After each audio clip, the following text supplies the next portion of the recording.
سیدہ عائشہ صدیقہ رضی اللہ تعالیٰ عنہ فرماتی ہیں کہ حضور صلی اللہ علیہ وسلم ان بیماریوں کے ایام میں بھی عدل فرما کے ہر بیوی کے باری کے مطابق اس کے گھر جاتے تھے،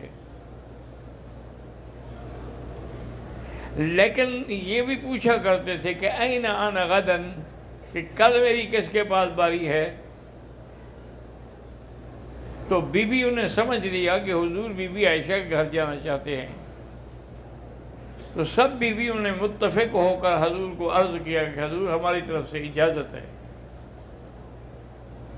آپ بی بی عائشہ کے گھر میں وقت گزاریں۔ بی بی عائشہ فرماتی ہیں کہ پھر حضور مستقلاً میرے گھر میں تشریف لے آئے، لیکن وہ بیماری کے بھی اوقات تھے، حتیٰ کہ ایک دن حضور نے فرمایا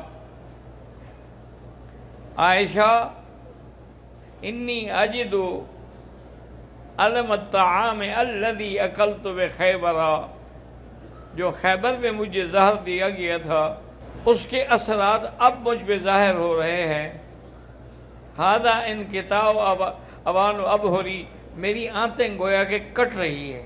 ہر چیز میں حکمت ہوتی ہے۔ جب حضور کے سامنے وہ گوشت رکھا گیا تھا، کچھ صحابہ نے کھا لیا، ایک آدھا لقمہ حضور پاک نے بھی لیا، لیکن گوشت بول پڑا کہ انی مسموم اور میں زہریلا ہوں، آپ مجھے نہ کھائیں۔ وہ جن صحابہ نے کھایا تھا وہ تو بیچارے شہید ہو گئے۔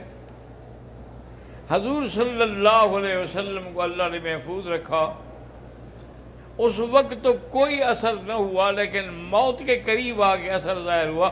اس میں بھی حکمت تھی، تاکہ اللہ چاہتے تھے کہ حضور کو شہید کا مرتبہ بھی مل جائے۔ آپ سید الانبیاء ہیں، نبی الانبیاء ہیں، امام الانبیاء ہیں، لیکن شہید کا بھی تو اپنا ایک مقام ہے نا۔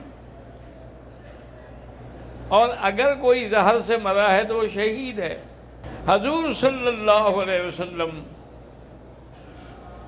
بی بی عائشہ کے سینے سے ٹیک لگا کے لیٹے ہوئے ہیں، اور ساتھ یہ بھی فرمایا کہ عائشہ، اللہ تبارک و تعالی موت سے پہلے اپنے بندے کو وہ جنت والا مقام بھی دکھلاتے ہیں، اور اس کے بعد اللہ تبارک و تعالیٰ اس کو اختیار دیتے ہیں کہ کیا چنتے ہو، جنت چنتے ہو یا ابھی دنیا میں رہنا چاہتے ہو؟ عبد یخیر۔ تو بی بی عائشہ نے پوچھا حضور پھر اس بندے نے کیا جواب دیا؟ بی بی کہتی ہے میں سمجھ گئی کہ اب سے مراد حضور ہیں، حضور کو اختیار دیا گیا۔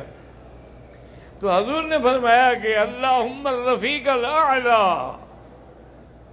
میں اللہ کو ملنا چاہتا ہوں۔ بی بی فرماتی ہے میں سمجھ گئی، اذن لا یختارنا ولا یجاورنا، اب حضور ہمارے ساتھ رہنا نہیں چاہتے۔ تھوڑی دیر گزری کہ میرا بھائی عبد الرحمن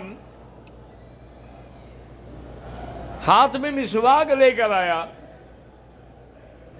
حضور نے بڑے شوق سے دیکھا۔